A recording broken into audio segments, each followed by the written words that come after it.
et ce qui nous intéresse à présent, c'est les transgenres, si j'ose dire. La circulaire du ministre Blanquer.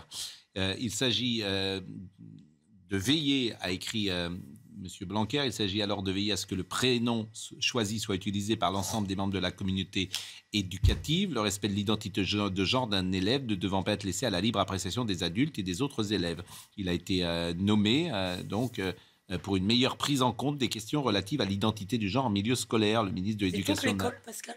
Oui, c'est ce que je veux dire de la primaire aussi. C'est une circulaire qui, effectivement, demande aux enseignants d'accueillir concrètement un élève qui s'appelle Philippe et qui est dans un cours et qui dit Monsieur le professeur, je voudrais qu'on m'appelle Isabelle. Eh bien, on l'appelle Isabelle. Eh bien, appelez-moi Pierre maintenant, à partir de maintenant. Voilà. Non, mais vous pouvez en sourire, etc. Bon, mais imaginez qu'on dit ça à des gosses de 5 ans aussi. Quoi? C'est ça qui est dingue. Est-ce que c'est le collège et le lycée ou est-ce que c'est... On a quand même le droit de commenter ça. Mais évidemment qu'on a le droit de commenter ça. Mais...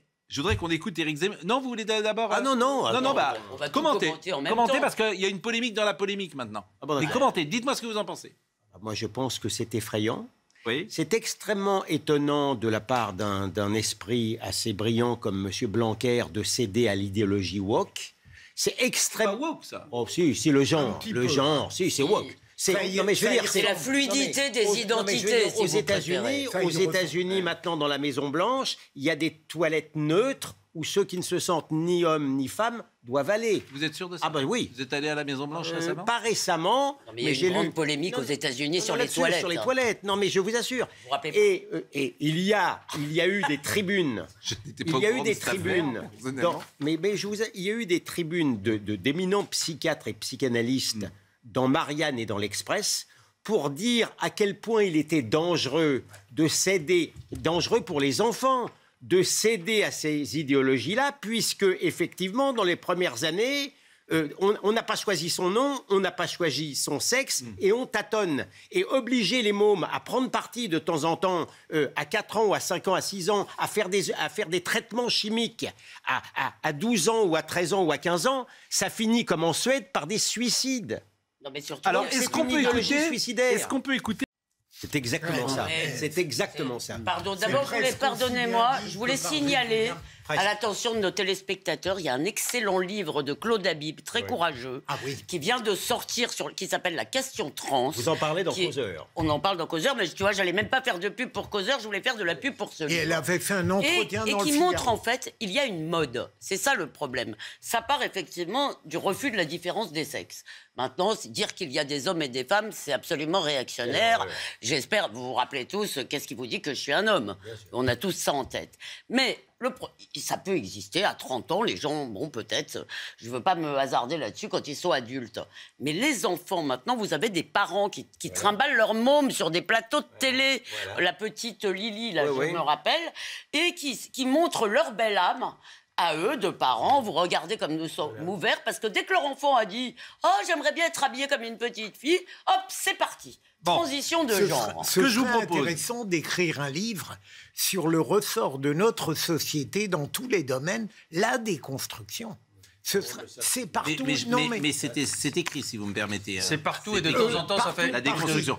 De temps en temps, ça fait marche arrière. Non, mais regardez, 2 secondes, simplement pour dire, les Suédois, il y a 10 ans, sont partis dans cette direction, ils ont fait demi-tour. Aujourd'hui, il y a même des lois qui interdisent un certain nombre de pratiques dans les écoles. Mais bien sûr. Bon, il y a une fille qui a porté plainte aux États-Unis ou en Angleterre parce qu'on lui avait laissé changer de sexe très jeune. Elle a porté plainte, elle a gagné. Elle a eu raison. Je voudrais qu'on écoute Éric Zemmour, parce qu'il a réagi sur ce sujet. Il est à l'origine d'une polémique, puisque Jean-Michel Blanquer lui a répondu ce soir. Je ne connais pas ce jargon. Pardonnez-moi, hein, mais pour moi, c'est un oui, absolument. C'est un jargon. Moi, je connais les filles et les garçons, les hommes et les femmes. Je suis quelqu'un de simpliste.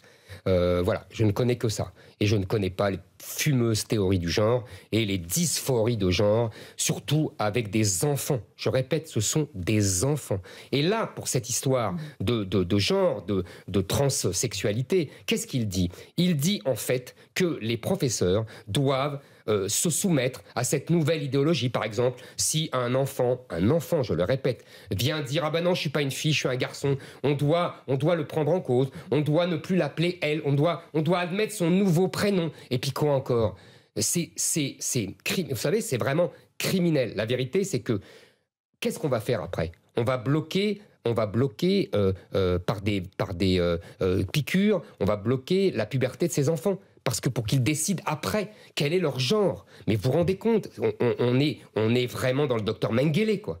C'est des expériences absolument scandaleuses. Comme vous comparez Jean-Michel Blanquer au docteur Mengele. Je compare le fait... Vous vous rendez compte de la gravité de ce que vous dites? Ah, mais tout à fait, je me rends compte très bien.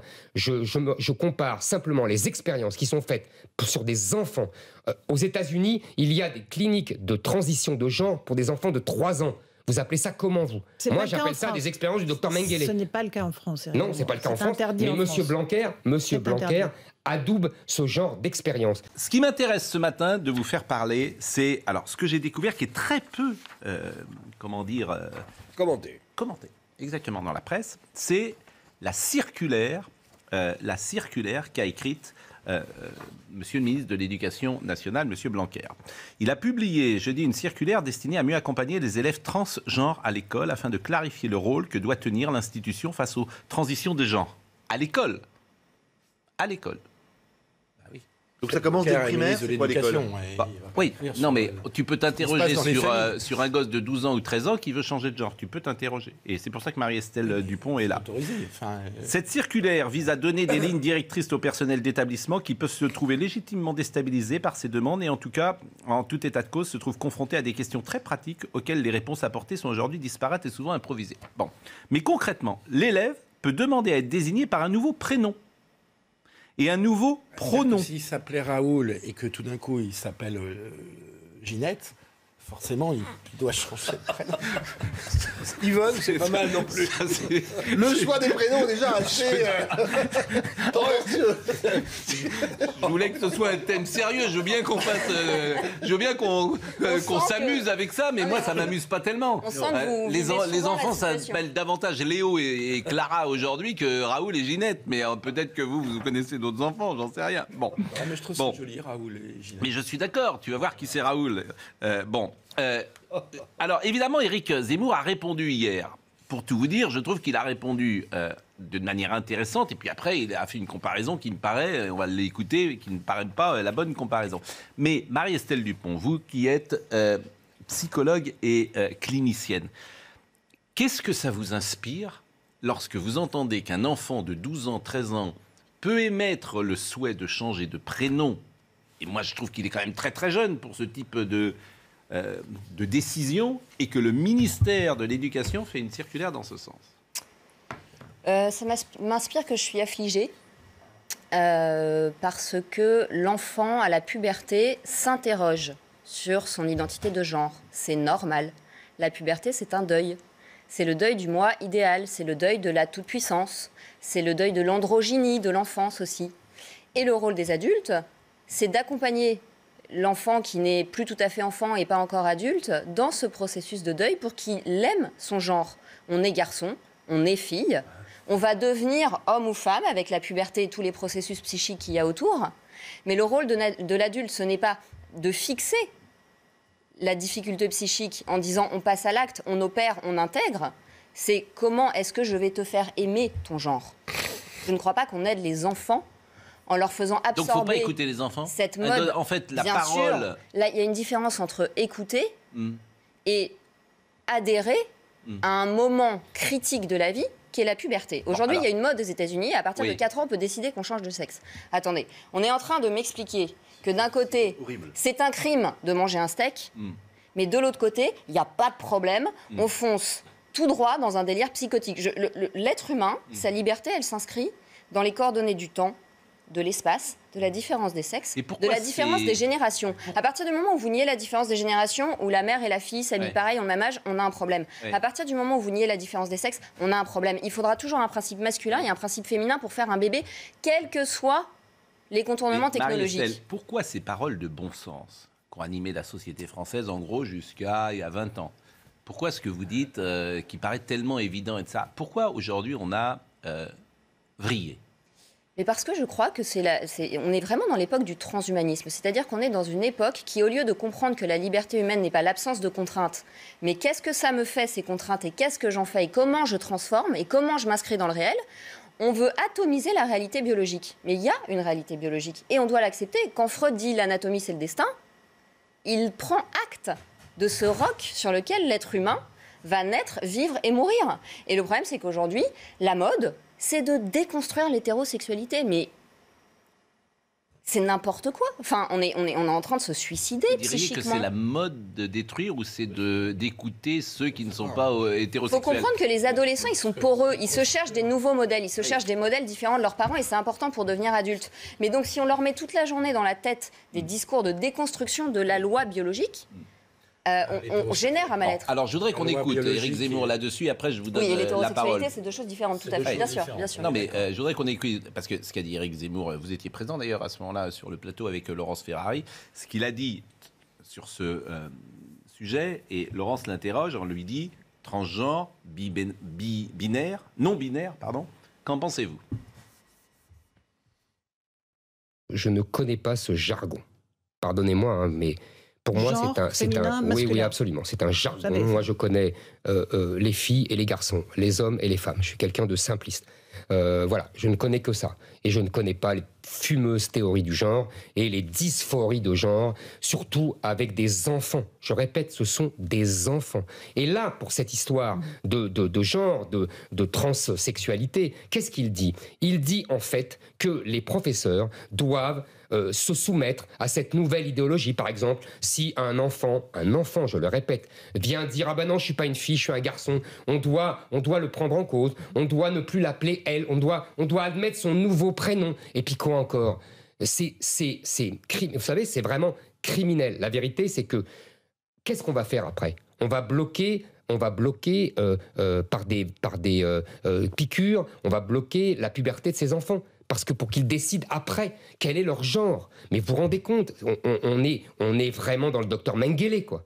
C'est des expériences absolument scandaleuses. Comme vous aux États-Unis. Vous comparez Jean-Michel Blanquer au docteur Mengele. Je compare le fait. Vous vous rendez compte de la gravité de ce que vous dites? Ah, mais tout à fait, je me rends compte très bien. Je compare simplement les expériences qui sont faites sur des enfants. Aux États-Unis, il y a des cliniques de transition de genre pour des enfants de 3 ans. Vous appelez ça comment, vous? Moi, j'appelle ça des expériences du docteur Mengele. Ce n'est pas le cas en France. Non, c'est pas le cas en France. Mais Monsieur Blanquer adoube ce genre d'expérience. Moi, ce qui me pose un problème, c'est que le phénomène transgenre, il existe dans toutes les sociétés, de tout temps. Et ils ont même une place dans certaines sociétés. On considère que ce sont des chamans, etc., que ces personnes ont... Voilà. Il y a une différence entre donner une place symbolique, acceptée, et vouloir déconstruire la réalité biologique et ses fondamentaux. Et aujourd'hui, sous prétexte de les aider, je pense qu'on les enferme dans un mal-être identitaire qu'aucune succession d'opérations ne soulagera. Je voudrais revenir sur ce qu'a dit Philippe Guibert. Moi, je pense que l'éducation nationale, comme l'Église autrefois, doivent être des sanctuaires du conservatisme. Autrement dit, l'éducation nationale n'a pas à courir derrière les délires woke, transgéniques, trans je sais pas quoi des parents, et ils doivent dire, écoutez, votre fille, Marie-Estelle, elle s'appellera Marie-Estelle jusqu'à ce qu'elle sorte de l'école, et même si elle veut changer de prénom, s'appeler je sais pas. Bon, voilà. Je pense que on ne peut pas demander à l'éducation nationale et à l'Église d'être des espèces d'avant-garde du progressisme et de l'école. Non, mais l'école, pardon. Mais je trouve que c'est assez grave ce que vous dites. Parce que si on doit dire, à partir du moment où les familles l'ont voulu, l'école n'a qu'à suivre, si on va au bout du fil, l'école ne fait qu'enregistrer. Il n'y a plus d'autorité, il n'y a plus rien à apprendre. L'école ne fait qu'enregistrer une réalité. Ce qu'on a fait dans les années 50, 60, 70 et 80. Oui. On se demande comment les choses se sont passées. Heureusement, l'humanité a survécu. Mais honnêtement, le premier qui me déçoit là-dedans, c'est Blanquer, que je prenais pour un homme d'autorité, un homme quand même de bon sens. C'est de la pure démagogie. Et là, qui cède manifestement par démagogie ou par lâcheté, qui cède au mode du moment et à la pression des minorités. Parce que, qu'on me le veuille ou non, 03, 06, on est quand même face à une minorité.